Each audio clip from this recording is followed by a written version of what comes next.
रोजा में व्रत और बंग आवाज लगाना, हे भगवान दया करियो, आवाज लगाकर आवाज ये साधना करना।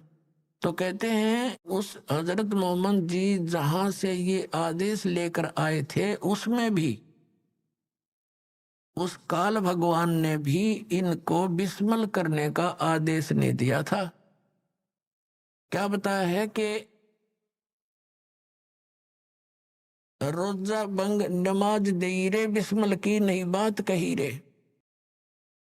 और फिर क्या बताते हैं कि एक बार हजरत मोहम्मद जी ने अपना आत्मा, जैसे आप देखते हो ना चुंबक के साथ किसी लोहे के टुकड़े को लगा दिया जाए कुछ समय के लिए, वो भी अस्थायी चुंबक बन जाता है, लेकिन वो स्थायी नहीं होता, कुछ देर के बाद उसके गुण धर्म समाप्त हो जाते हैं।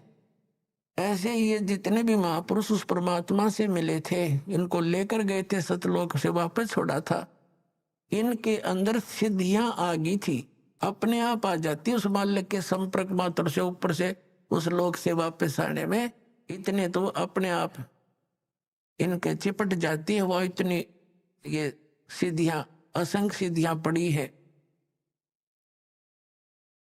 तो वहां से जब ये वापस आया, हजरत मोहम्मद में सिद्धि आ गई, वचन में भी सिद्धि होगी। तो उसने पहले तो एक बकरे को मार दिया वचन से, वो बकरा मर गया। बकरे वाला रोने लगा, जी मैं तो गरीब आदमी था, ये क्या हो गया। लोग इकट्ठे हो गए, फिर उस बकरे को जीवित कर दिया वचन से। सब खुशी हुई, सब जगह यह लहर दौड़ गई कि भाई हजरत मोहम्मद तो सचमुच नबी है, बड़ी सिद्धि है इसके अंदर, मरे हुए बकरे को जीवित कर दिया। उनकी बहुत दूर तक बातें फैल गई और उनके अनुयायी थे जगह जगह ये चर्चा करने लगे। लोगों ने एतराज किया क्योंकि विरोधी बहुत थे। उन्होंने कहा भी हम जब जाने गौ मार के जीवित कर दे, हमारे सामने कर। तब हजरत मोहम्मद ने वो गौ, सब इकट्ठे हो गए आसपास के लोग, वचन से वो गाय मार दी, वो मर गई। अब उसको जीवित करने का समय आया, वह जीवित नहीं हो पाई। तब परमात्मा कहते हैं तब हम मोहम्मद याद किया रे, शब्द स्वरूपी हम बेग गया रे। परमात्मा कहते हैं वहां शब्द स्वरूपी पहुंचे एक सेकंड के अंदर, लेकिन औरों को किसी को नहीं दिख रहा था, केवल हजरत मोहम्मद को मैं दिखाई दे रहा था। मुई गऊ हमने तत्काल जवाई, और तब मोहम्मद का निश्चय आई। वो मरी हुई गाय को मैंने जाकर तुरंत जीवित कर दिया। तब मोहम्मद जी को विश्वास हुआ कि कबीर सचमुच ये तो परमात्मा के नुमाइंदे हैं। कहते तुम कबीर अल्लाह दरवेशा, और मोहम्मद का तब गया अंदेशा। फिर क्या बताते हैं कि नबी मोहम्मद नमस्कार है, राम रसूल कहाया, 1,80,000 को सौगंध जिन नहीं कर चलाया। अरस कुरस पर अलह तकत है, अरस के कुरस पर, आसमान के अंतिम छोर पर अरस कुरस पर अल्लाह तकत है, उस परमात्मा का स्थान है जहां कबीर साहब का अपना स्थान है। और खालिक बिन नहीं खाली, उस परमात्मा की दृष्टि में सभी प्राणी है, उससे कोई बचा नहीं है। और वह पैगंबर पाक पुरुष थे साहिब के अब्दाली। अब क्या बताते हैं कि तुम हजरत मोहम्मद का नाम लेकर गौ मार रहे हो। ये गौ जो मनाते हो, वो दिन जिस विशेषकर गौ काटते हो, तो उन्होंने गौ शब्द से मारी थी, शब्द से जीवित कर दी थी, क्योंकि लोगों ने ये सोचा था कि हजरत मोहम्मद ने जीवित कर दी। तो उसके लिए फिर कहा कि बारी गौ शब्द के तीरम, वचन के तीर से मार दी। और ऐसे होते मोहम्मद पीरम, वो मोहम्मद पीर ऐसे थे। और शब्द फेर जवाई, अंसा राख्या गोसत नहीं बाखा, ऐसे पीर मोहम्मद भाई। अब परमात्मा देख अब पे तो सारा काम करे, फिर उसको शाबाशी दे रहे हैं। अरे हजरत मोहम्मद तो ऐसे महापुरुष थे, उन्होंने वचन से गाय मारी थी और वचन से जीवित कर दी। मांस नहीं खाया उन्होंने, जीव की रक्षा करी। और तुम मांस खाते हो उनकी आड़ में, तो उसके लिए कहते हैं वो पैगंबर पाक पुरुष थे साहिब के अब्दाली। वो महापुरुष थे, पवित्र आत्माएं थी, तुम उनके जब में ये पाप लग करते हो खुद और नाम लेते हो उनका। नबी मोहम्मद नमस्कार है, राम रसूल कहाया, वो तो आदरणीय महात्मा थे, महापुरुष थे और परमात्मा के नबी कहलाए। और 1,80,000 को सौगंध, उन कसम है, उन 1,80,000 मुसलमान बने थे जो उनके सीधे से थे, उन्होंने कर चलाया, उन्होंने ये जुल्म नहीं किया जो तुमने शुरुआत कर रखी है। और कहते हैं अर्श को अर्श पर अल्लाह तक कहता है खालिक बिन नहीं खाली, और वो पैगंबर पाक पुरस्ते साहिब के अब्दाली, वो तो पवित्र आत्माएं थी, उस परमात्मा की कृपा पात्र थे। तो इस प्रकार परमात्मा ये कहना चाहते हैं कि ज्ञान से ही हम वहां ले जाएंगे। अब जैसे हजरत मोहम्मद को ले गए, वो दृढ़ नहीं थे, अच्छी आत्मा अवश्य थी, मिले भगवान स्वभावश, लेकिन वहां नहीं रहे। और ये देख कोड कहानी बिगड़ गई इसके बाद यहाँ पर। तो इस प्रकार इस ज्ञान से ही हम सतलोक जाएंगे, क्योंकि हमें ये दृढ़ विश्वास होगा कि जो ये ज्ञान दिया जा रहा है ये ओनली इस दास का नहीं और केवल एक बनावटी इतिहास का नहीं, ये स्वयं गॉड गिवन परमात्मा ने आकर बताया और फिर अपने गवाह बनाए, सतलोक ले जाकर वापस छोड़ा उनको। और उन्होंने यही बताया, क्या बताया, मन तू चल रे सुख के सागर, जहाँ शब्द सिंधु रत्नागर। आदरणीय गरीबदास साहिब जी को परमात्मा सचखंड लेकर गए थे और फिर उनको वापस छोड़ा था, अपना गवाह बनाया था, उनको समझाया था बेटा ये काल के जाल में फंसे हुए हैं आपके सभी भाई बहन, और इनको समझाना है, ये ज्ञान मैंने तुझे दिया है, इसको प्रमाणित करके जाना। अब गरीबदास साहिब जी की वाणी अभी 150-200 वर्ष पहले लिखी गई, 250 वर्ष पहले, और दास उसी गरीबदास जी के पंथ से ही आगे आया है और दास खूब परिचित है।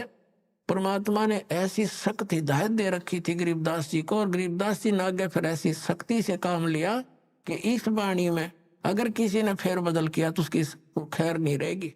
ये दास देखा करता था कि गरीबदास ये संत महात्मा होते थे, ग्रंथ साहब में बहुत कुछ ऐसी बातें लिखी थी, वो चाहते थे किसी ने इसमें संशोधन कर दे थोड़ा। तो एक ने कोशिश की थी, उसको अधरंग मार गया संत को, आजीवन दुखी रहा। तो सब ने ये मान लिया कि जो इसके अंदर लिखा है परमात्मा का आदेश है, गरीबदास जी नाराज हो जाएंगे, इसको चेंज नहीं करना, ना तो ये भी बिगाड़ देते स्वरूप इस वाणी का। और इतनी ये प्रकाश में आई नहीं, इतनी पॉपुलर नहीं हुई। दास भी 37 वर्ष का हो गया था जब तक मैंने गरीबदास के नाम का पता नहीं था। जब 37 साल की उम्र में ये नाम प्राप्त हुआ सन 1988 में, तब गरीबदास नाम सुना था और फिर वहां जाने लगे, जब वाणी सुनी थी या पढ़ने में आवे नहीं, इस प्रकार की अमरवाणी हमने कभी देखी ना, हमने तो हनुमान चालीसा पढ़े थे, ये सारी और तरह की वाणी। और उसमें जब ये बताने लगे जिसमें कुछ ऐसी बातें हैं, परमात्मा जैसे अपने बच्चों को धमका देता सभी पंथों और ग्रंथों वालों अन्यों को, ऐसी वाणी भी लिखी है। तो फिर किसी ने बताया कि भाई ये ऐसी ऐसी वाणी में सुधार करना चाहिए, तो दूसरा महात्मा कह रहा था इसमें छेड़ मत देना। एक दो ने ऐसे किया था, वो ऐसे ऐसे बहुत दुखी हो गए थे, मालिक ने जो बोल रखी है वाणी में परिवर्तन नहीं होना चाहिए। तो इस दृष्टिकोण से इसमें बिगाड़ नहीं हो पाया, ये एज इट इज मिल गई हमने। परमात्मा ने इसका दोबारा इसलिए दिया था क्योंकि कबीर सागर में इन काल के दूतों ने गड़बड़ कर दी थी। उस अक्षति को पूर्ति करने के लिए गरीबदास जी के माध्यम से अपनी वाणी का, उस यथार्थ ज्ञान का पुनः प्रकाश करवा दिया। अब क्या बताते हैं, हमने अपने को ये विश्वास हो जाना कि सतलोक क्या वस्तु है, तो वहां की रुचि इतनी दृढ़ बन जाएगी आपकी, आप सपने में भी यहाँ की किसी वस्तु को सोच नहीं सकते। इस ज्ञान से होगा। जैसा भी ये नकली पंथ ये बताते रहे, सतलोक के गुण गाते रहे, सचखंड सतलोक कहते रहे, सतपुरुष भी याद था इनका, लेकिन इनको ये नहीं मालूम सतनाम क्या है, सतपुरुष कौन है, सतनाम क्या है, सतलोक क्या है, सार शब्द क्या है। वही सतपुरुष, वही सतनाम, वही सार शब्द, वही सार नाम है, और वही सतनाम, वही सार शब्द, कोई तो कोई इनका। और सतलोक में कुछ नहीं, वहां प्रकाश ही प्रकाश है, चेतन ही चेतन है। आत्मा उसमें जाकर ऐसे मिल जाती है जैसे बूंद समुद्र में। ये तो इनका ज्ञान। और फिर समाधान पांचों नाम काल के जाप करो, यो इनका समाधान। और जाओ सतलोक ये फूटे भाग तरे पर्चे तक कटवारे लोग कलवस की। और जाना था हमने 7 समुद्रों पार, जहाज की टिकट चाहिए थी, वह उनके पास नहीं। और बात करें लोग हम जाएंगे दूसरे देश में, यानी दूसरे देश से स्वदेश आना हो, टिकट तो ले रखी लोकल बस की। और बताओ नौके जहाज की सतलोक हिंदुस्तान आवांगे तो वो जहाज की टिकट तो अलग से होती है, वो लोकल बस की टिकट से अलग होती है। तो ये सतनाम जो है ये यहाँ से सतलोक जान की टिकट है। और सारनाम फिर इस पर दुर का पंच लग जाएगा, ले बात बन गई। फिर वहीं पहुंचेंगे हम सतलोक में। तो वहां ऐसी सृष्टि है जो यहाँ तो काल ने डुप्लीकेट बनवा रखा, सारा मटेरियल नकली, 5 तत्व 3 गुण से। ये नासवान है सारा कुछ, यहाँ के सब भगवान, इनके देवता कृत्रिम, ये सब नासवान है। और वहां सतलोक के अंदर अभिज्ञान सुनाते हैं, जैसा कि श्रीमद् भगवत गीता अध्याय नंबर 7 के श्लोक 29 में कहा है कि तत्ब्रह्म को जानकर और सारे अध्यात्म ज्ञान से परिचित, सभी कर्मों से परिचित प्राणी केवल जरा और मरण से, जरा माने वृद्ध अवस्था बुढ़ापा, मरण माने मृत्यु से छूटने का प्रयत्न करते हैं, वे उस तत्ब्रह्म को जानते हैं। तत्ब्रह्म के विषय में अर्जुन ने 8वें अध्याय के प्रथम श्लोक में पूछा कि किम तत्ब्रह्म, वो तत्ब्रह्म कौन है, वो भगवान कौन है जिसको जानने के पश्चात प्राणी केवल जरा और मरण से छूटने का, बुढ़ापे और मृत्यु से छूटने का ही प्रयत्न करता है।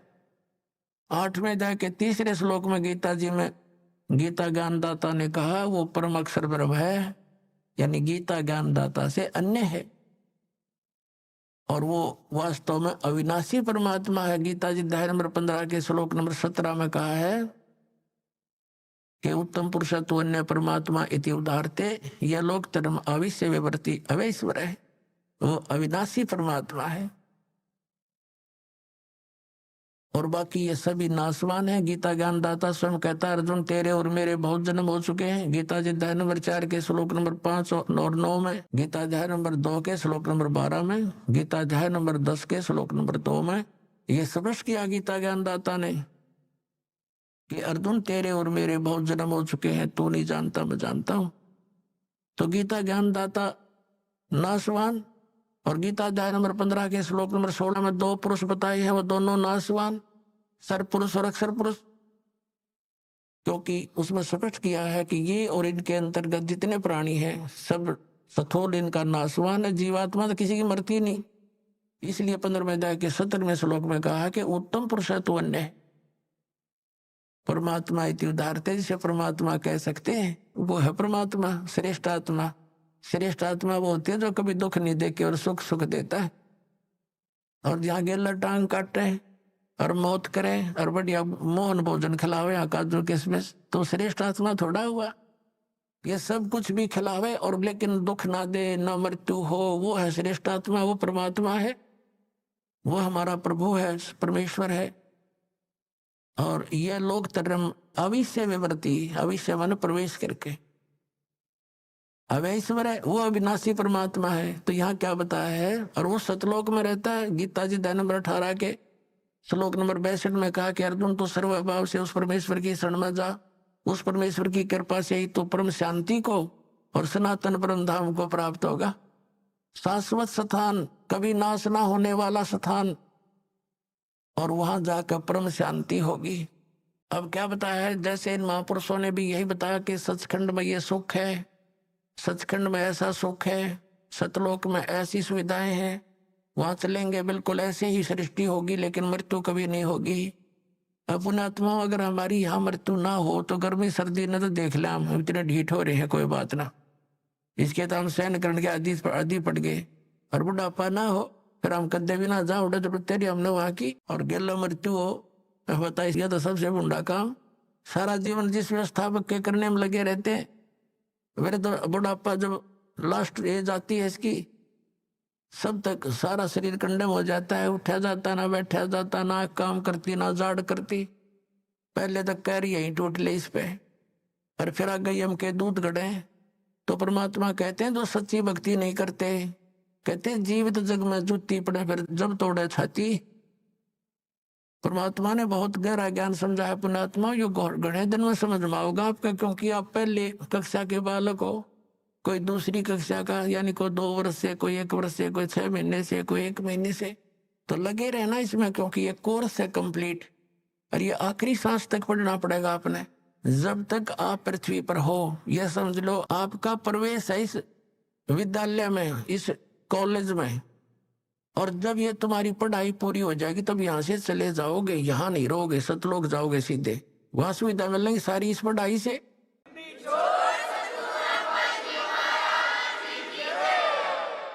जैसे बच्चा कॉलेज स्कूल पढ़ता है तो उस पढ़ाई का फल उसको वहाँ कॉलेज में नहीं मिलता। वहां को अगर कोई बकवाद करता है तो वो अपना जीवन नष्ट करता है। वहां सुविधा ले रहा है, पिक्चर देखे, अच्छे खाना खावर, दारू दूरू शराब पीवर, पढ़ा नहीं। तो यहाँ जो अन्य कार्य हम कर रहे हैं ये इस कॉलेज के नियमों के विपरीत है। ये नहीं करने आपने तो यहाँ से अपनी पढ़ाई करके, खूब मेहनत करके, भक्ति करके, और ये सुविधा आपको सतलोक में मिलेंगी। दो बच्चा स्कूल कॉलेज में पढ़ता है, उसकी सुविधा उनको बाहर फील्ड में मिलती है, वहां नहीं मिलती वह। तो ये पृथ्वी जो है, ये एक परमात्मा ने ये दास भेज दिया आपके लिए यहाँ टीचर बना के, और आप स्टूडेंट विद्यार्थी हो। और ये आधुनिक इंस्ट्रूमेंट ये गॉड गिवन है, ये ना समझना मनुष्य की खोज है। ये मनुष्य यही था, 4 युग हो गया, पिछला इतिहास देख लो। एक रेडू में बुग्गी जितना स्थान होता था, और उसमें अच्छा खच्चर जोड़ के घोड़े और घसीटे फिरा करते। ये मानो कहाँ थे पहले, इनके पास मिट्टी के कटोरे में रोटी खाया करते, कसोरों में। तो ये मालिक ने दिया है कि एक का टीचर बतेरा घर बैठे सुना करेंगे बच्चे अपने मालिक के सारे लेक्चरों को। ये 10 लेक्चर देगा, भगवान का दिया हुआ ज्ञान घर बैठे सुनेंगे और पढ़ा करेंगे, गदगद हो जाएंगे घर पर बैठे। ना ये इंस्ट्रूमेंट मनुष्य बना दे, या भूल है जीव की, सपने में भी ना सोचना। इसलिए दाता ने दया करी, ये अभी से बने ये टीवी टावी, ये पहले ना बने। 5500 वर्ष हो गए कलयुग ने बीते हुए ने, अब यह पिछली पीढ़ी आनी थी, इसीलिए मालिक ने आपको शिक्षित भी किया। और ये सुविधा इंस्ट्रूमेंट दिए, प्रोजेक्टर दिया, आप कितने दूर बैठे आसानी से प्रमाण देख सकते हो, निश्चिंत से हो जाते हो, 1 मिनट के अंदर ज्ञान समझ में आ जाता है।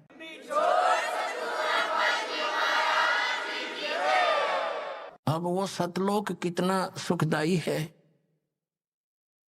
मन तू चल रे सुख के सागर, सुख सागर किसे कहते हैं जहां दुख नाम की चीज ना हो, केवल सुख ही सुख हो। जैसे समुद्र में समुद्री जहाज 200 किलोमीटर चला जाता है, आज इधर उधर देखते हैं तो कोई वस्तु जल के अतिरिक्त दिखाई नहीं देती। जहां देखे वहां जल ही जल, जल ही जल, जल ही जल दिखाई देता है। इसी प्रकार सतलोक के अंदर बताया परमात्मा के ने, और साथ में उन महापुरुषों ने जिनको वो लेकर गए थे, गवाह बनाए, प्रत्यक्ष दृष्टा बनाए, उन्होंने बताया कि वो सुख सागर है। वहां कोई दुख नाम की वस्तु नहीं, कोई पर भी शंखों लहर मेहर की उपजे, और कहर नहीं जा कोई, दास गरीब अचल अविनाशी, और सुख का सागर सोई।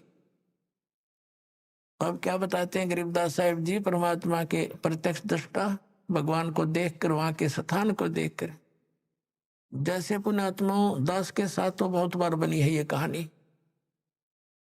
ये पिछले संस्कार थे, वो भक्ति अंगड़ाई लेती थी, तो कई बार एकदम ऐसी मन की स्थिति हो जाती थी, जैसे हम किसी ने कोई कटु वचन भी बोल दिया, उससे दुखी भी होते हैं, या कोई टेंशन बनी हुई होती है, या किसी के प्रति और वैसे द्वेष बना हुआ होता है, तो वो कति खत्म हो जाता। बिल्कुल सपने काफी देर तक सोचते कि उसने ऐसा कष्ट दिया था, नकम्मा आदमी है, ये मन में ही नहीं आती। और ऐसा आता जैसे अपने से दिखाई देते।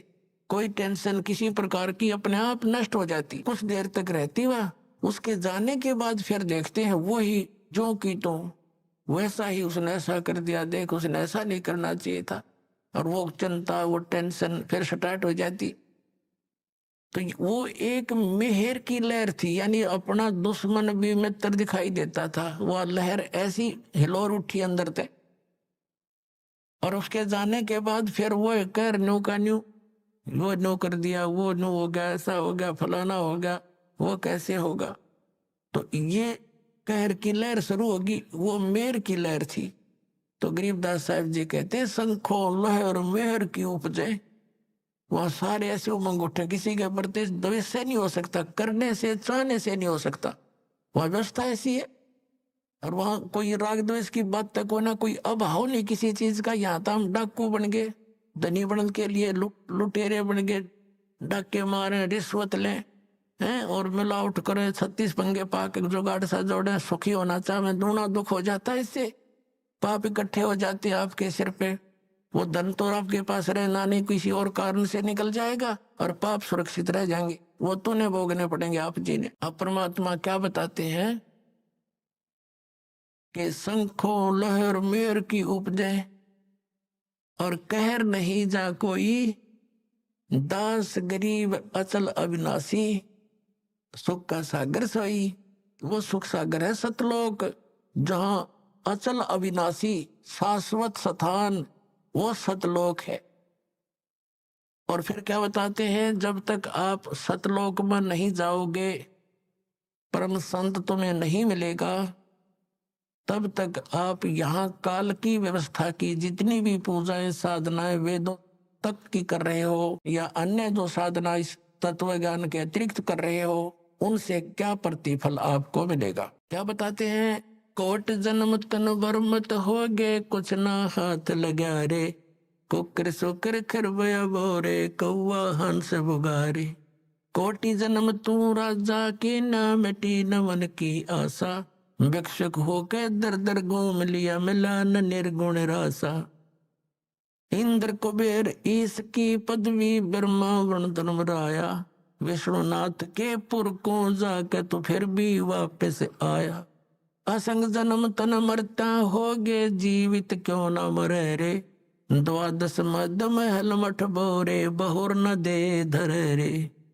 दोजक भिष्ट सभी ते देखे, राजपाट के रसिया, तीन लोक से तरपत नाही, ये मन भोगी खसिया। सतगुरु मिले तो इच्छा मेटे, पद मिल पदे समाना, चल हंसा उस लोक पठाऊं, जो आदि अमर अस्थान। चार मुक्ति जहाँ चंपी करती, माया होरी दासी, दास गरीब अभय पद पर से, वो मिले राम अविनाशी। अब क्या बताया है कि जो साधनाएं आप करते रहे सतनाम और सारनाम के अतिरिक्त, उससे आपको क्या मिला, कोटि जन्म तो भरमत हो गए, कुछ नहीं हाथ लगा रे, कुकर कुत्ता सुकर सुअर खरगदा, कुकर सुकर खरबया बोरे, कौआ हंस बुगारे। कोटि जन्म तू राजा की, न मिटी न मन की आशा, और भिक्षुक होकर दर दर घूम लिया, ये मिला नहीं निर्गुण रासा। क्या बताते हैं गरीबदास साहिब जी अपने परमात्मा को साक्षात देखकर। पुणात्माओं, आज का सारा ही सत्संग, यानी ये जो तीनों दिन का सत्संग स्टार्ट जहां से हुआ था कि परमात्मा कौन है, और ये जन्म मृत्यु का रोग हमारा कैसे नाश होगा, इसका जब तक हमें प्रमाण नहीं होगा कि किन महापुरुषों का यू रोग कटा, और उन्होंने कौन से मंत्र यानी कौन सी औषधि प्रयोग करी, तो तब तक हमें दृढ़ विश्वास नहीं हो सकता कि जिस उपचार को हम कराने जा रहे हैं ये हमारे को स्वस्थ भी करेगा कि नहीं। तो जब ये दृढ़ विश्वास हो जाएगा, फिर तो आप इस पर समर्पित हो जाओगे, और यो काम होगा ही होगा, क्योंकि ये प्रमाणित और हो चुका है। तो इसमें क्या बताया है कि साधों से ती मस्करी और चोरा नाल खुशहाल, ये तो मल अखाड़ा जीतेंगे भाई, युगन युगन के माल। ये अच्छी आत्माएं जो युगों युगों से परमात्मा के चरणों में कोई न कोई संघर्ष करते हुए आ रहे हैं, उन्हीं में से आज सफल होंगे। जैसे पहलवान होते हैं, एक्सरसाइज करते हैं, एक दूसरे के साथ कुश्ती करके संघर्ष करते रहते हैं, तो जब उनका आमना सामना दूसरे रेसलर से होता है तो उन्हीं में से विजयी होते हैं जो सक्सेस पहले से प्रैक्टिस कर रहे हैं। तो आप युगों युगों से करते आ रहे हो, आज की बात नहीं है। तो कहने का तात्पर्य यह है कि जब तक हमें इन जो साधना हम कर रहे थे उन तक के लाभ होना था और होता रहा है। आपको तो पता ही नहीं, अब तो बालक हो, विद्यार्थी हो, टीचर ही मास्टर बताया करते हैं और डॉक्टर बताया करते हैं कि जो औषधि तुम खा रहे थे इससे लाभ ये नहीं होना था। तो क्या बताया है कि कोटि जन्म तू राजा की ना मिटी न मन की आशा, भिक्षुक होकर दर दर घूम लिया पर मिला नहीं निर्गुण रासा। जैसे पुण्यात्मा ऐसी थी, राज भी त्याग कर परमात्मा की खोज में चल पड़े। कोई कहीं वनों में गए, उनका ये सोच थी कि वनों में साधु संत रहते हैं, पहाड़ों पर गुफाओं में रहते हैं और उन्होंने भगवान पा रखा होगा, वो हमें बता देंगे, हम भी साधना करेंगे। तो उनके पास वो गए, उन्होंने जैसा उनको मार्गदर्शन किया उन्होंने साधनाएं भी की। उनके द्वारा बताई गई साधनाओं भक्ति से क्या बेनिफिट हुआ? राजा बन गया, इंद्र का स्वर्ग का राज्य प्राप्त हो गया। लेकिन समय जब पूरा हो गया उस राज्य का, उसके पुण्य समाप्त हुए, तो फिर पृथ्वी पर आ गया, फिर पृथ्वी पर राजा बन गया। राज का समय पूरा होते हुए फिर यहाँ पृथ्वी पर कुत्ते गधे सूअर की योनियां प्राप्त करके यहाँ भटक रहा है। तो क्या बताते हैं, कोटि जन्म तन भरमत हो गए और कुछ नहीं हाथ लगा रे। अब हम अपने जब तक सत्संग नहीं सुनते, अपने ही विचारों से, समाज के से सुने हुए उस ज्ञान से हम किस रंग में रंगे हुए थे, कोठी बना दें, बढ़िया कार ले लें और अच्छी प्रॉपर्टी बना दें अपने बच्चों के लिए। अब उसकी मृत्यु होगी, वो कोठी और वो कार उसके के काम आई?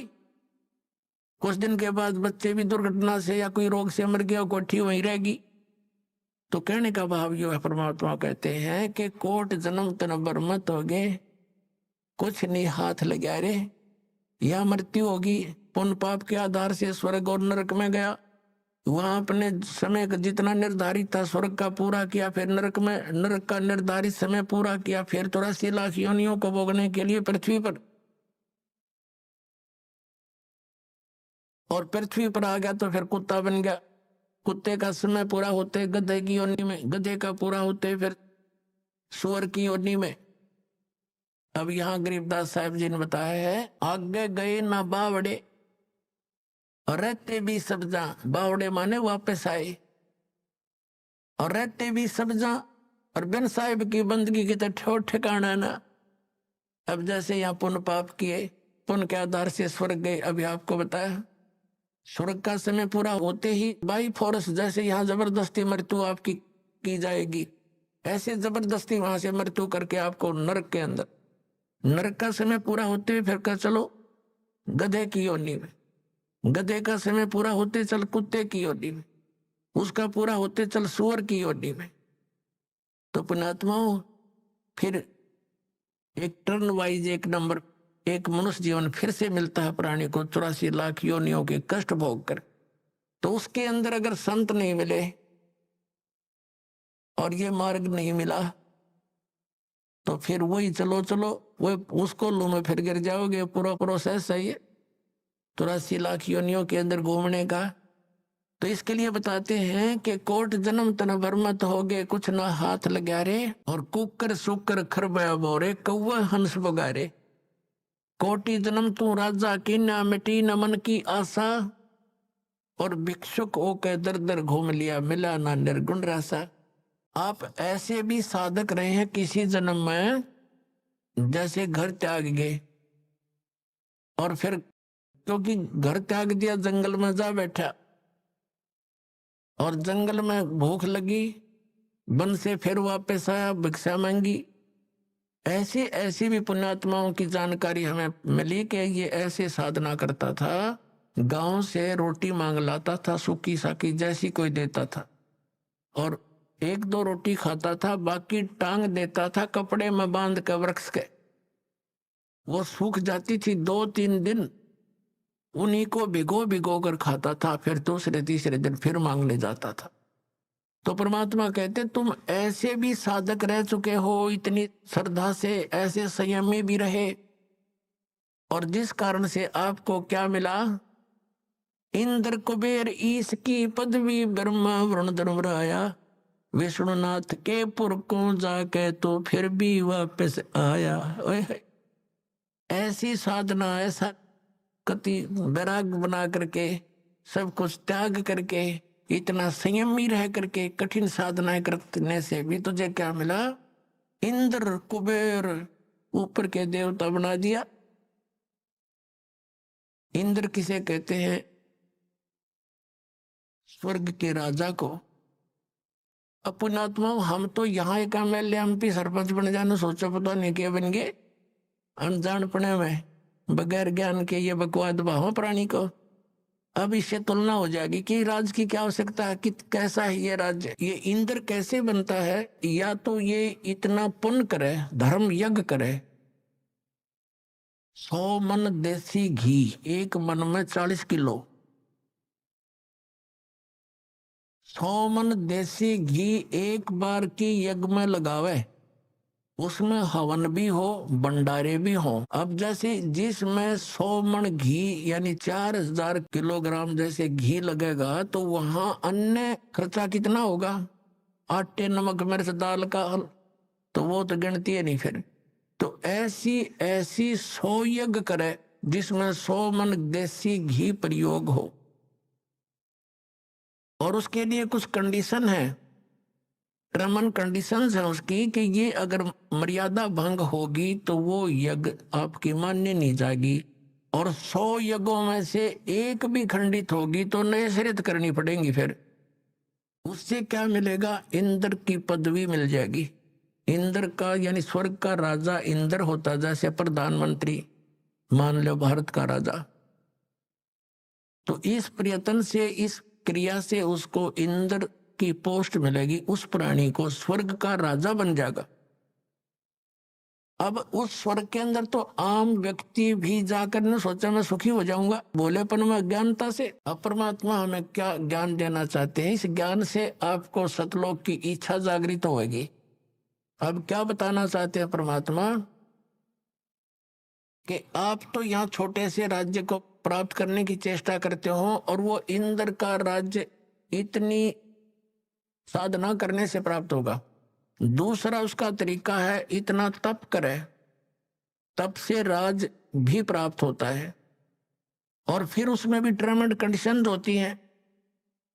तो वर्तमान जो स्वर्ग का राजा होता है इंद्र, उसको एक और इंस्ट्रक्शन होती है कि तेरे शासन काल में यदि इंद्र की पदवी प्राप्त करने योग्य किसी ने क्रिया कर ली, उसको बीच से ही पदरहित कर दिया जाएगा, और उस आत्मा को उसके पद पर विराजमान कर दिया जाएगा। तो उसको चिंता बनी रहती है स्वर्ग के राजा को, कि कोई पृथ्वी लोक पर इंद्र की पदवी प्राप्त करने योग्य कोई ये क्रिया ना कर ले। उनको खंडित करवाने का उसका सिर धड़कीबाजी लगाए रखता है। आप देख रहे हो यहाँ पर इस पृथ्वी के एक छोटे से MLA MP मंत्री मुख्यमंत्री बनने के लिए ये के कितना उद्मस्तार देते हैं।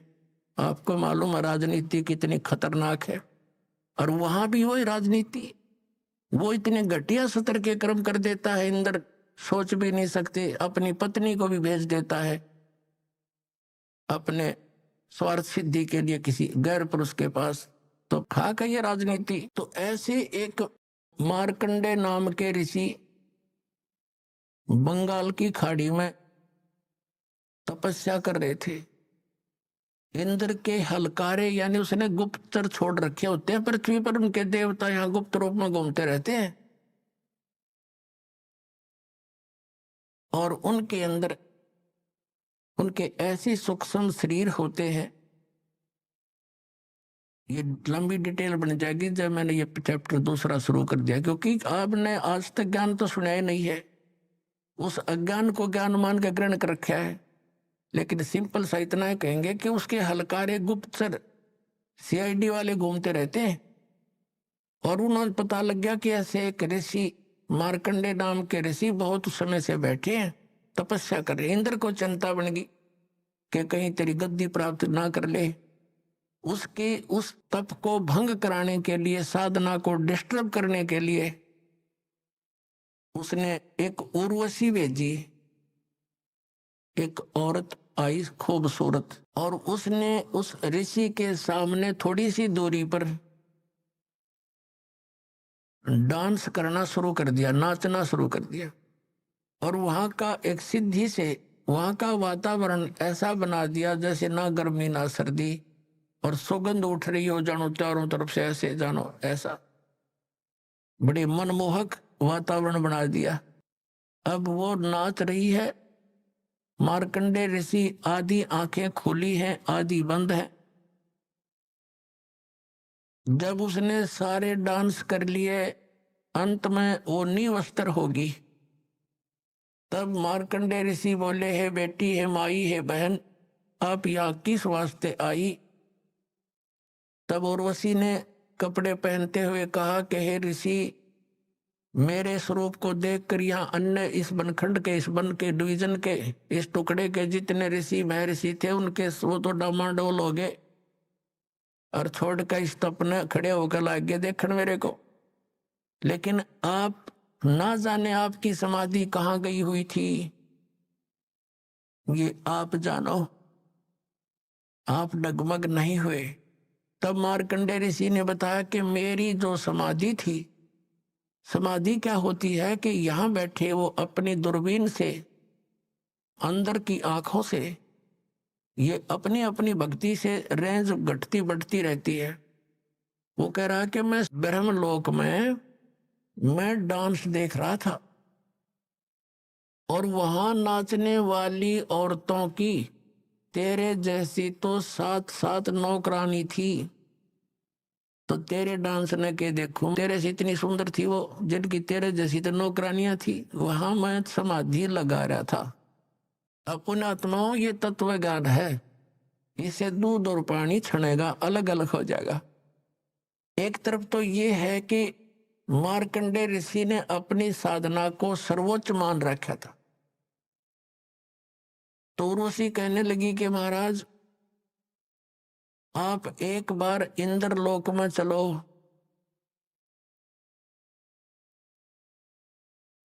तो मार्कंडे ऋषि ने कहा कि तेरे से कोई और सुंदर हो उसको भेज दे, वो भी ट्राई कर लेगी। तो उर्वशी ने कहा कि मैं इंद्र की पटरानी मैं ही हूं, यानी सबसे ब्यूटीफुल, सबसे खूबसूरत स्वर्ग की जो औरतों में से एक होती है, वो सची नाम है उसका, और वो इंद्र की पटरानी होती है। तो वो कहती है मैं ही वो सबसे सुंदर औरत हूं उस स्वर्ग लोक की, और मैं इंद्र की पटरानी यानी मुख्य पत्नी हूं। मार्कंडे ऋषि ने कहा कि जब ये इंद्र मर जाएगा तब तू क्या करेगी, क्योंकि ये तो नासवान है। उर्वशी ने कहा कि मैं 14 इंद्र भोगूंगी। अपने आत्माओं, अपना पैमाना लगा लियो, आप क्या भक्ति कर रहे हो और क्या प्राप्ति होगी इस मार्ग को छोड़कर अन्य जो साधनाएं करते हो वहां से। अब वो क्या कह रही है उर्वशी, वो कितनी पुण्यात्मा थी, उसने कितने धर्म और पुण्य किए होंगे। वो कह रही है कि ये 14 इंद्र मर जाएंगे, अपना शासन काल पूरा करके इनकी मृत्यु होती रहेगी, और मैं 9 की 9 बनी रहूंगी, मैं इनकी पत्नी रहूंगी, यहाँ की पटरानी। ये भी एक पोस्ट है, और नेक्स्ट इंद्र की वह पत्नी बनेगी। ऐसे वो बेहतर चौकड़ी युग है, सतयुग, त्रेता, द्वापर, कलयुग, ये 4 युगों का एक चतुर्युगी होता है। ऐसी 72 चतुर्युगी तक ये ब्रह्मा का एक दिन होता है, 1008 चतुर्युग का, और फिर रात्रि में वो नष्ट हो जाते हैं। तो कहते हैं इस एक दिन में, ब्रह्मा के दिन में 14 ये इंद्र नष्ट हो जाते हैं। तो ये क्या कहती है कि ब्रह्मा के एक दिन में 1008 चतुर्युग तक मैं तो नो की नो पत्नी बनी रहूंगी, यहाँ की स्वर्ग की देवी, और जितने जो इंद्र हैं वो 14 इंद्र मरते रहेंगे, मैं कांस्टेंट रहूंगी जब तक, फिर मेरी भी मृत्यु होगी। अब मार्कंडे ऋषि परिचित थे उनसे। मार्कंडे ऋषि ने कहा कि 14 इंद्र भी मरेंगे जब तू क्या करेगी। तो क्या बताती है, नियम बताती है, उसका प्रतिफल बताती है, सच्चाई बताती है कि जितने अंदर में भोगूंगी वो तो गधे बनेंगे मृतलोक में, पृथ्वी पर, और मैं गधी बनूंगी। मार्कंडेय ऋषि माथे माथ मारता है, फिर जहां का राजा गधा बने और वहां की पटरानी गधी बने, तो मुझे इसे लोक में क्यों ले जावे थी तू। तब उस इंद्राणी ने कहा कि इसलिए ले जाना चाहती थी कि मेरी इज्जत रह जाती, नहीं तो मेरी मजाक करेंगे, मुझे सजा दी जाएगी कि तू हार के आगी। या दंड देता है वो जो उस जिन लड़कियों को भेजता है किसी को, जैसे विश्वामित्र तपस्या करे था, उर्वशी भेज दी इस इंद्र ने, उसके साथ उसका संपर्क हो गया। एक लड़की होली ना जब जन्म करके और छोड़ के जाती रही अक्षमाल ऋषि जी, फिर वो विश्वामित्र रोनता अंड है। तो ऐसी स्थिति है इनकी। अब वो क्या कहती है कि मैं अपनी इज्जत रखने वास्ते, और ऐसे वो इंद्र इन ऋषियों को और लड़कियों को जो स्वर्ग में सुखी मानते हैं, स्वर्ग में सुख हो जाता है, उनका वो नौकर है उसके सारे, उस इंद्र के, और उनको बाई फोर्स भेजता है कि उसका धर्म भंग करके आ, नहीं तो तुझे सजा दूंगा। वहां कोड़ों से पीटी जाती है औरतें जो स्वर्ग के वासी कहलाते हैं। इस डर के मारे वो कह रही है कि मुझे दुआगन करेंगे, सजा दी जाएगी, आप एक बार चल पड़ो। तब मार्कंडेय ऋषि ने कहा था कि किस लिए ले जाना चाहती थी, कि अपनी इज्जत रखने के लिए,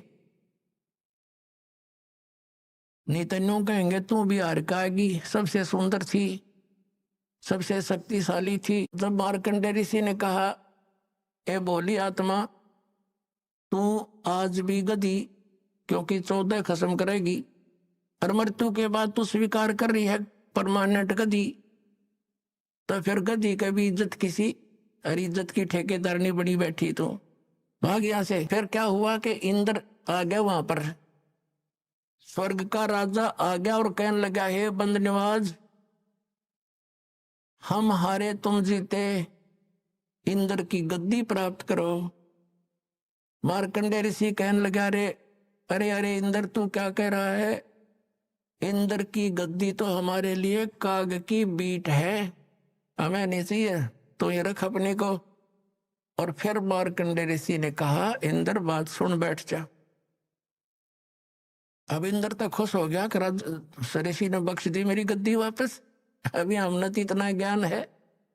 तब समझाने की चेष्टा की मार्कंडेय ऋषि ने कि देख, मृत्यु के उपरांत तू पशु बनेगा, गधे की योनि में जाएगा, आजा तुझे ऐसी भक्ति बता देता हूँ, तेरा मोक्ष हो जाएगा, ब्रह्मलोक में चला जाएगा। अब इंद्र क्या कहता है कि महाराज जी ये तो मौज करने दो, फिर देखूंगा, फिर बोलो। अपने आत्माओं सब के वही बीमारी है जो इन स्वर्ग के देवताओं तक के, आपने भी यही है।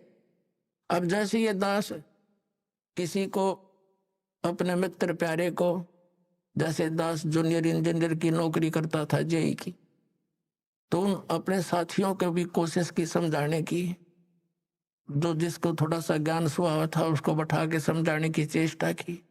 तो वो क्या कहता, भाई फिर देखेंगे, फिर देखेंगे, फिर के देखेंगे, गधा बने पाछा तो कुमार देखेगा, फिर 2.5 मन का बोरा कमर पर और लाठी लगेगी गट्टिया पे, देखना अब देख, संतों के विचार सुन और बुराई छोड़ भक्ति कर, देखना तो अब फिर क्या देखेंगे। वास्तविकता ये होती है कि कोई तो गुटी सुटी लावे, 2 पैसे का ब्यों तो होंगे, बकवाद शुरू करता है प्राणी। 2 पैसे माया अधिक हुई ना, और ये नरक में जाने की टिकट बनी ना, तुरंत बन जाती है। तो उनके वह किसी में गुटी ना छूटे, किसी पर रिश्वत ना छूटे और कोई 100 बुराइयों में ग्रस्त हो जाता प्राणी, तो वो इस कारण से यूं कहता फिर देखेंगे, और फिर कुछ एक यहां तक कह देते थे किसने देखी है, देखी जाएगी। बताओ, अब अंधा जा रहा हो जंगल के अंदर वन के तरफ, और उसको कोई कहे आंखों वाला के सूरदास इधर मत जा भाई, ये रास्ता ठीक नहीं, बहुत भयंकर दुख होंगे तो इसमें चला जाएगा, जंगली जानवर हैं वहां काटे हैं, बहुत बुरा हाल हो जाएगा। और वो अंधा वही बोल सकता है जिसने कोई गुटी छुट्टी ला रखी हो या भांग पी रखी हो, वो कह सकता है ऐसी बातें, किसने देखा है देखी जाएगी। अब अंधे न दिखता ना, आख्याले की वो मानता ना, और फिर नो का किसने देखा, जिसने देखा है वही तो बता रहा है कि ये रास्ता गलत तेरा। अपनात्मा वही सती थी आज हमारी थी, हमने अब काल की भांग गणी पी रखी है सभी ने। कबीर साहब कहते हैं कबीर ये माया अटपटी और सब गट आण अड़ी, किस किस ने समझाऊं या कुआ भांग पड़ी। एक ठेके पे दारू पी के चाहे 10 कैंडिडेट आ रहे हो और सारे की एक जैसी गतिविधि एक जैसी बोल ऐसे ही चाल पाओगी, उनसे बात करके देख लो वो किसी भाषा बोलेंगे। तो यहाँ हम जो इस प्रकार की भाषा बोलते हैं, किसने देखा है देखी जाएगी फिर देखेंगे, तो ये सारे भांग पी रहे हैं इस काल की माया की। कबीर साहब कहते हैं कबीर ये माया अटपटी सब गट आण अड़ी, और किस किस ने समझाऊं या कुआ भांग पड़ी। 21 ब्रह्मांड इस काल के इन सारा में इन सब कुओं में यह भांग डाल रखी है, सब ने यही पी रखी है और यही ज्ञान ग्रहण है। स्वर्ग प्राप्ति करूंगा, MLA बनूंगा, MP बनूंगा, हरकत बन के फिर देखिए क्या बनेगा तेरा। तो ये ज्ञान आपने फाइनल मानना पड़ेगा, ये कोई डूम बाट के गीत नहीं है क्यों किसी कभी सर ने गा दिए 2 रोटी के रोले में, नहीं, ये समर्थ के आई हुई बताई हुए ज्ञान है, ये फाइनल समझ लेना।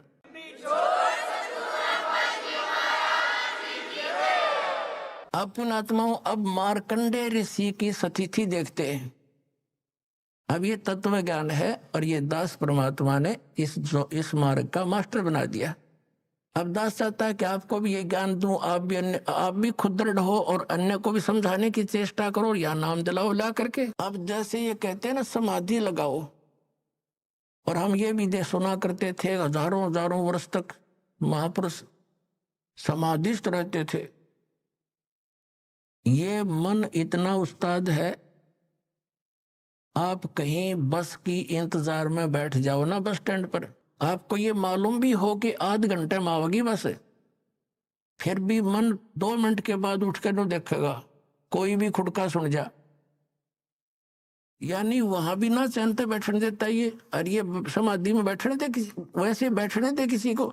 जैसे आप सिनेमा देखने जाते थे, अब तो नहीं जाना है, तो उसमें 3 घंटे का पता नहीं लगता क्योंकि उसमें नए नए सीन देखने को मिलते थे, और 3 घंटे ऐसे कट जाती, वो मन की खुराक थी, वहां आराम से टिका रहता है, और 3 घंटे वो खत्म होगी रही जल्दी खत्म। टाइम देखा पूरा 3 घंटे लग गए जैसे 10 मिनट। अब जो ये समाधि लगाने का ढोंग करते हैं, इनके विषय में सूक्ष्म वेद में बताया परमात्मा ने कि डंब करें डोंगर चढ़ाए अंतर झीनी झूल और जग जाने बंदगी करे, ये बोल सोल बबूल। जैसे ये देखे होंगे संत साधु पहाड़ पर या टीले से पे ऊंचे स्थान पर बैठेंगे वृक्ष के नीचे और समाधि नो बैठ जाएंगे आसन पदम लगा के, तो दूर से दिखे वो कौन बैठा है, नगर वाले देखे भाई महात्मा बैठा तपस्या करे, फिर लाइन लग जाओ माथा टेकनी आएगी। तो परमात्मा कहते हैं डंब करें, डंब माने लोग दिखावा पाखंड करते हैं, आडंबर करते हैं, दंब करें डूंगर चढ़े ऊंचे स्थान पर बैठेंगे, और अंतर झीनी झूल अंदर नौकी नो को बदे और जग जाने भक्ति करे, यो बोए सूल बबूल। अब मार्कंडे ऋषि जो समाधिस्थ हो चुका था, बहुत दिनों तक बैठा था, वो क्या देख रहा था, उसने आप स्पष्ट कर दिया कि जहां मेरी समाधि थी वहां मैं डांस देख रहा था, और वहां ब्रह्मलोक के अंदर मेरी समाधि पहुंच गई थी, और वहां नाचने वाली इतनी खूबसूरत औरतें हैं तेरे जैसी तो वहां बंदी नौकरानी थी उनकी। तो ये मन न्यो टेका रहा था इन ऋषियों का। अब जैसे पुण्यात्माओं, हमारे शरीर में चैनल लगे हुए, चैनल, ये चैनल जो है ये कैसे हैं? जैसे कमल है हमारे, चक्कर बोलते हैं जिनको, शरीर में चक्कर है, एक मूल चक्र, फिर स्वादिष्ठान चक्र, इनको कमल भी बोला संतों ने, और फिर नाभि चक्र, फिर हृदय चक्र, और कंठ वाला कमल चक्र, और फिर त्रिकुटी चक्र, त्रिकुटी कमल। तो ये क्या है? ये समझ लो कि एक टेलीविजन के अंदर चैनल लगे हुए हैं। जिस चैनल को आप ऑन कर दोगे, वर्किंग में कर लोगे, उस टीवी के अंदर जिस स्थान से वो प्रोग्राम रिले हो रहा है वो स्थान तो कहीं और है, और दिखाई दे रहा टीवी में, एज इट इज दिखाई दे रहा है। तो ऐसे ये ऋषियों ने हठ योग किए। लंबी आयु थी पहले, सतयुग में 1,00,000 वर्ष की आयु होती है, और त्रेता में उससे कम हो जाती है, 10-10 हजार वर्ष की आयु होती है, और द्वापर में 1-1 हजार वर्ष की, प्रारंभ में ज्यादा होती है, लास्ट में 1,000 पे अंत होता है। और कलियुग के अंदर ये आपकी लास्ट में 20 वर्ष की आयु रह जाएगी, और शुरुआत इसकी ऐसे ही कई सैकड़ों वर्षों से हुई है। अब क्या हुआ, वो क्या देख रहा था, उसका चैनल ऑन हो गया, और उसने क्या दिखाई दे रहा था, ब्रह्मलोक, ब्रह्मलोक में डांस देख रहा था। और कभी कुछ दिखाई देता है, कभी कोई झरने आ रहे हैं, कितने कोई ऐसे सवारी जा रही है, कोई नाच हो रहे हैं, कई झरने बह रहे हैं, ये देखते रहते हैं अंदर। तब ये मन टेके ना टेकन दे इसने। अब उससे क्या होता है, ये ऋषि लोग साथ में ओम नाम का जाप भी करते थे। तो ओम नाम के जाप से और इस हठ योग से क्या होगा, ओम नाम के जाप से मार्कंडेय ऋषि ब्रह्मलोक में जाएगा, क्योंकि उसके ब्रह्मलोक तक की साधना हो चुकी थी। गीता जी अध्याय नंबर 8 के श्लोक नंबर 16 में स्पष्ट किया है कि ब्रह्मलोक पर्यंत सभी लोग पुनरावृत्ति में हैं, वहां गए हुए भी जन्म मृत्यु को प्राप्त होते हैं। अब मार्कंडेय ऋषि अपनी साधना को मोक्षदायक मान रहा था, सबसे बढ़िया मान रहा था, उसकी भी कुछ भी ना पाइया। अब पुणात्मा जैसे गीता जी अध्याय नंबर 4 के श्लोक नंबर 25 से लेकर 30 तक यही निर्णय दिया है कि जो भी साधक जो साधना कर रहा है वो अपनी साधना को पापनाशक माने बैठा है। चौथे अध्याय के 32वें श्लोक में कहा गीता जी में कि इस प्रकार के वास्तविक जानकारी, धार्मिक अनुष्ठानों की जानकारी, साधनाओं की जानकारी सच्चिदानंद घन ब्रह्म की वाणी में विस्तार के साथ कही गई है, वो तत्व ज्ञान है। और चौथे अध्याय के फिर 34वें श्लोक में कहा कि उस तत्व ज्ञान को तू तत्वदर्शी संतों के पास जाकर समझ, उनको दंडोत प्रणाम करने से, विनम्र होकर, कपट छोड़कर सरलता पूर्वक प्रसन्न करने से वह तत्वदर्शी ज्ञानी महात्मा तुझे उस तत्व ज्ञान का उपदेश करेंगे। उनसे पूछ जाके, इसे गीता ज्ञान दाता भी परिचित नहीं है।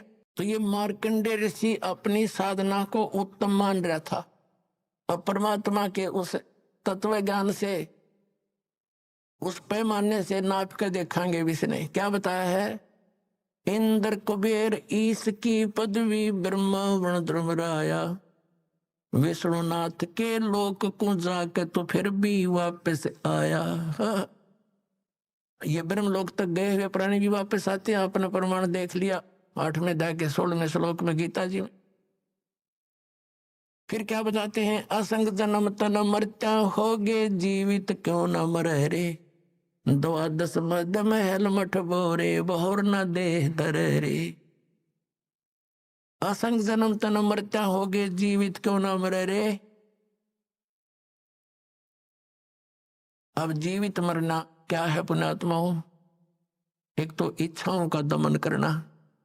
ये इच्छाओं का दमन कर्ण तो नहीं हो सकता, इस ज्ञान से और परमात्मा के इस भक्ति माध्यम के साधन से, और परमात्मा का सहयोग आपके साथ रहेगा तब ये इच्छाएं खत्म होंगी, वैसे नहीं हो सकती, इस ज्ञान से होंगी। अब क्या बताते हैं, जैसे आप जिस सत्संग की तरफ चलते हो, ये काल न जाने कितनी बाधाएं पैदा करेगा।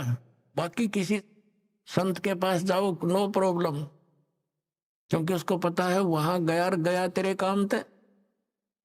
अब उस समय ये सोच ले कितनी हानि होने की लगता हो कि या पता नहीं ये हो जाएगा वो हो जाएगा, ये डरावा है आपने। फिर भगवान किसे कहते हैं, ये सोच ले जैसे एक नाइट सर्विस में जावा था एक व्यक्ति, और सुबह वापस आना था। नाइट सर्विस में इसलिए कहा था कि जल्दी काम करके वापस आऊंगा, कोई कोठी बना हुआ था, किसी काम बस जाना था। रास्ते में ही वो नाइट सर्विस वाली बस दुर्घटनाग्रस्त होगी, वो मृत्यु को प्राप्त हो गया। अब वह जल्दी भी गई और वह कोठी भी गई। ये दास आपको बहुत बार सुनाता है कि तलवंडी भाई एक कस्बा है, फिरोजपुर जिला, पंजाब के अंदर। वहां दास के पूज्य गुरुदेव जी रहा करते थे, उनके बहुत से शिष्य हैं। उनकी सतलोक गमन के बाद एक रविवार को वहां सत्संग किया करता था। वहां गुरुदेव के शिष्यों के कुछ रिलेटिव आए हुए थे, किसी बुढ़िया की मृत्यु के उपरांत शोक व्यक्त करने के लिए। वो शनिवार को जाने लगे, शुक्र को आए थे। तो हमारे उन भक्तों ने कहा कि आप सत्संग सुन के जाना, कल रविवार है, रुक जाओ, 9 बजे सत्संग होगा, 2 घंटे सत्संग सुनना। वो कहता मैंने बहुत सुने सत्संग और मुझे बहुत जल्दी है। तो उन भक्तों ने कहा कि आपने सत्संग बहुत सुने होंगे पर ऐसा नहीं सुना होगा, आप अवश्य सुनिएगा। अब रिश्तेदार तो प्रार्थना ही कर सकते हैं, जबरदस्ती नहीं कर सकते। वो नहीं माना, उसने कहा कि मेरा एक एग्रीमेंट होना है किसी पार्टी से, उसमें मुझे 5 लाख रुपए का बेनिफिट होगा। 1997 की बात है। 1997 में 5 लाख तो आज के 1 करोड़ समझ लो। अब उसने नहीं माना, शाम के समय चल पड़ा शनिवार को, यानी थोड़ा सा दिन रहता था। चंडीगढ़ के निकट जाकर के एक ट्रक खड़ा था बजरी का भरा हुआ, बजरी रोड़ी का, और उसकी किसी डिफेक्ट हो गया था। पिछले पहियों में दोनों पहिए निकाल रखे, बैक के चारों, अगला अगले पहिए 2 शेष थे और पीछे जैक ला रखा था। अब उसने तो 5 लाख दिखाई दिए थे, मारुति कार थी, पूरा परिवार था। वह ट्रक के नीचे घुस गई स्पीड तय। वो पहले तो जैक गिरा, वो पूरा लोडेड ट्रक उसके ऊपर गिर गया, चारों के चारों सदस्य वहीं मर गए। अब चाट ले उस 5 लाख के बेनिफिट ने, सिर पर धर ले उसको ठी ने। परमात्मा कहते हैं राम नाम कड़ुआ लगे, ये मीठे लगे दामे, दुविधा में दोनों गए, माया मिली नारा में। और जय वो रुक जाता, कहते संत सन में आणते आई टले बला, और जब मस्तक में सूरी हुआ काटे में टल जा।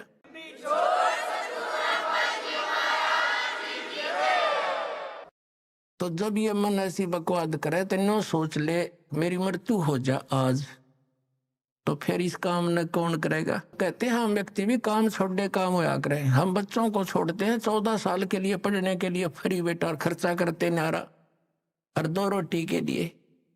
हम नहीं बताए वही ज्ञान है, यू ज्ञान इतना दृढ़ हुआ नहीं है कि इसमें भी कुछ करना पड़ेगा।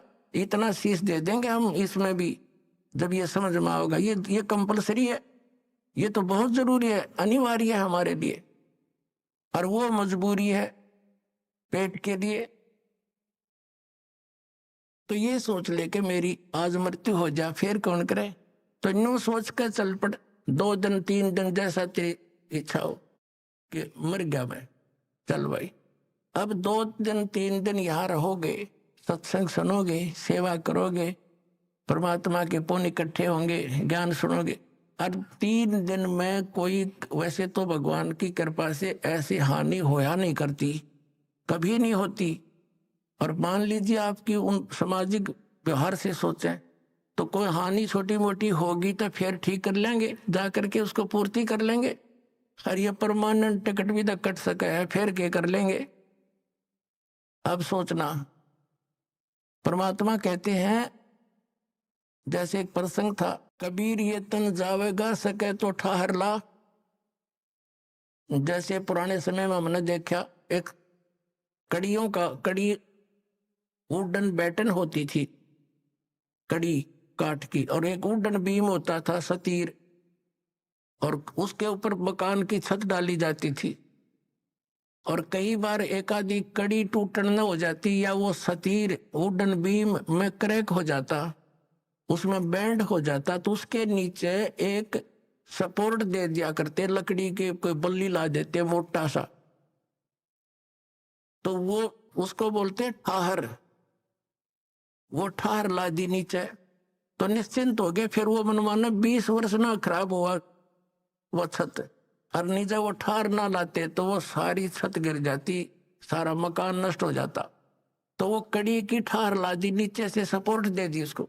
तो परमात्मा कहते हैं, ये तन तुम्हारा जावेगा जब निर्धारित समय हो गया, और तुम मेरी शरण में आ जाओगे तो इसका ठार लग जाएगी वह कड़ी वाली, वो तुम्हें फिर सपोर्ट मिलेगा, आपकी आयु एक्सटेंड हो जाएगी भक्ति के लिए।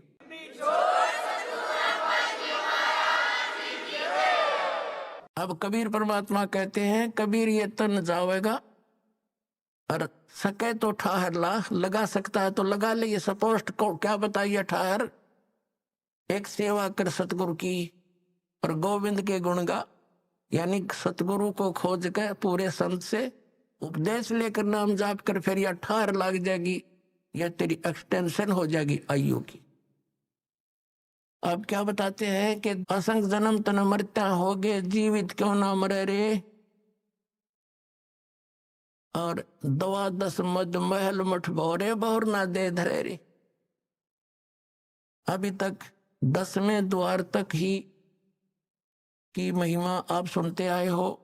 10वां द्वार पार हो गया पार। ये 10वां द्वार तो एक ब्रह्मांड के ही अंदर रहता है।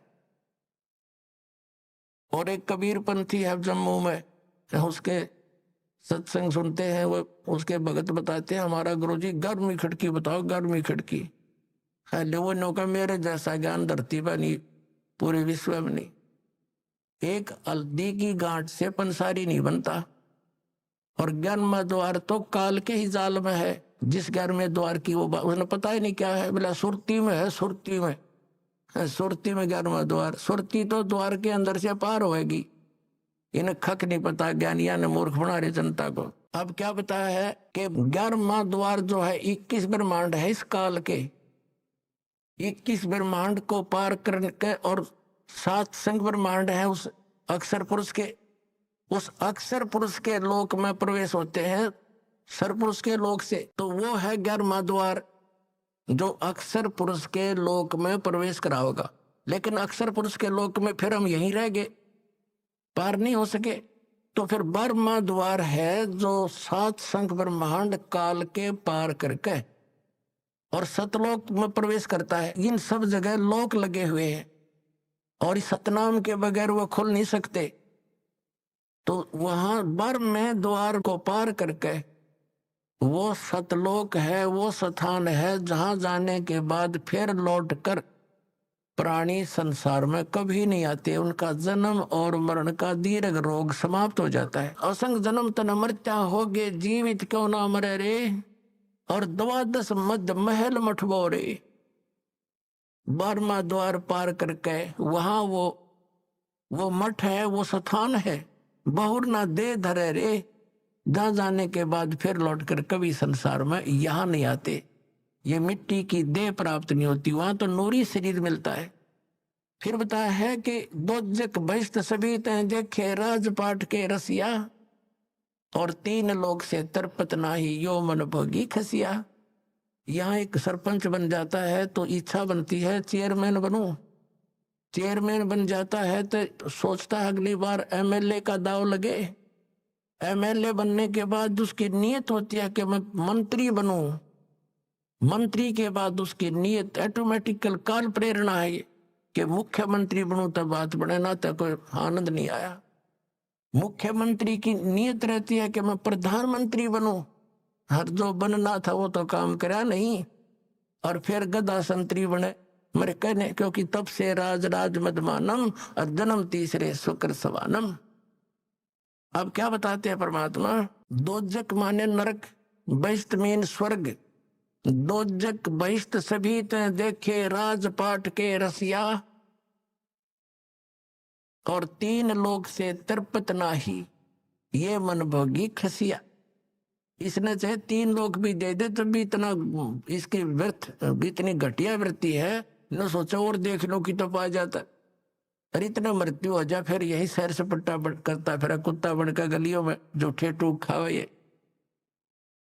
फिर क्या बताते हैं? सतगुरु मिले तो इच्छा मेटे, और पद मिल पदे समाना, और चल हंसा उस लोक पठाऊं जो आदि अमर अस्थाना।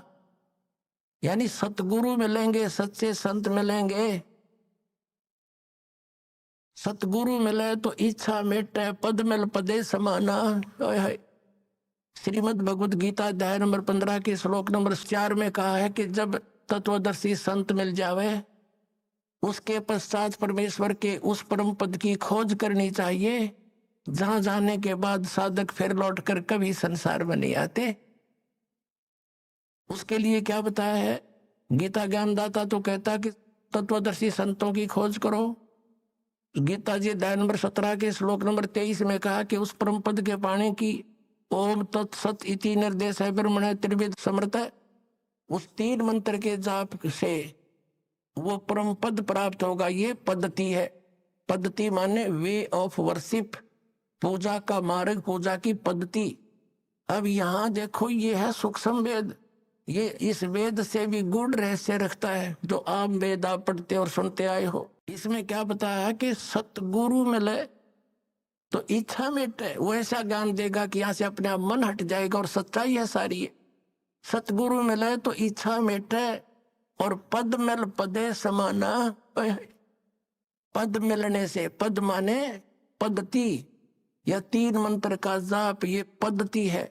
जैसे पद्धति में ये सारा प्रोसेस आ जाता। प्रथम मंत्र ये 7 नाम का सब चैनलों को ऑन करेगा, खोल लेगा, आपका रास्ता साफ करेगा त्रिकुटी तक जाने के लिए। और फिर ये 2 मंत्र का सतनाम, और तीसरा इसके साथ मिलेगा वो सार नाम, सार शब्द, सार नाम, आदि नाम जिसको कहते हैं। इन पूरे प्रोसेस से यह पद्धति है, यह सब मिलाकर पद्धति है। इसको पद कहा संतों ने कि पद मिल पदे समाना। यानी ये पद्धति जब मिल जाएगी, पूरी प्रोसेस भक्ति का एक्यूरेट, तब उस पद में समा होगा, जहां जाने के बाद उस परम पद की प्राप्ति होगी, जहां जाने के बाद साधक फिर लौटकर कभी संसार में नहीं आते।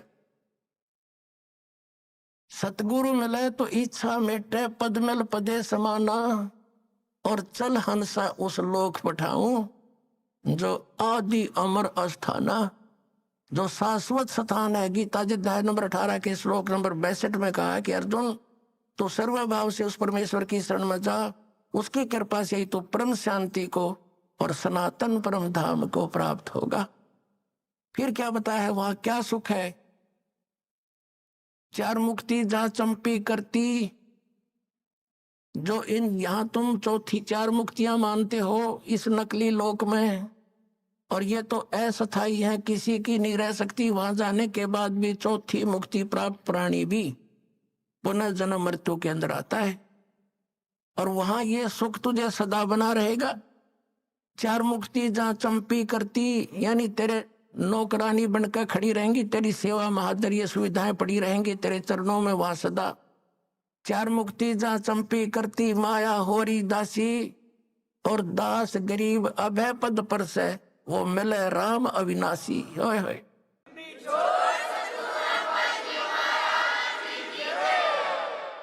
और गरीबदास जी कह रहे हैं दास गरीब अभय पद पर से, वहां कोई चिंता, कोई टेंशन, कोई भय नहीं मृत्यु किसी प्रकार का भी, और वो मिले राम अविनाशी।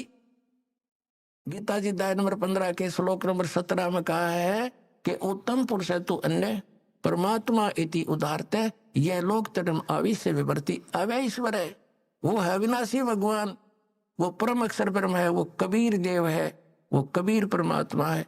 और इस साधना से मिलेगा जो दास बताओगा ना, कहीं नहीं मिलेगा आपको। बोलो सतगुरुदेव।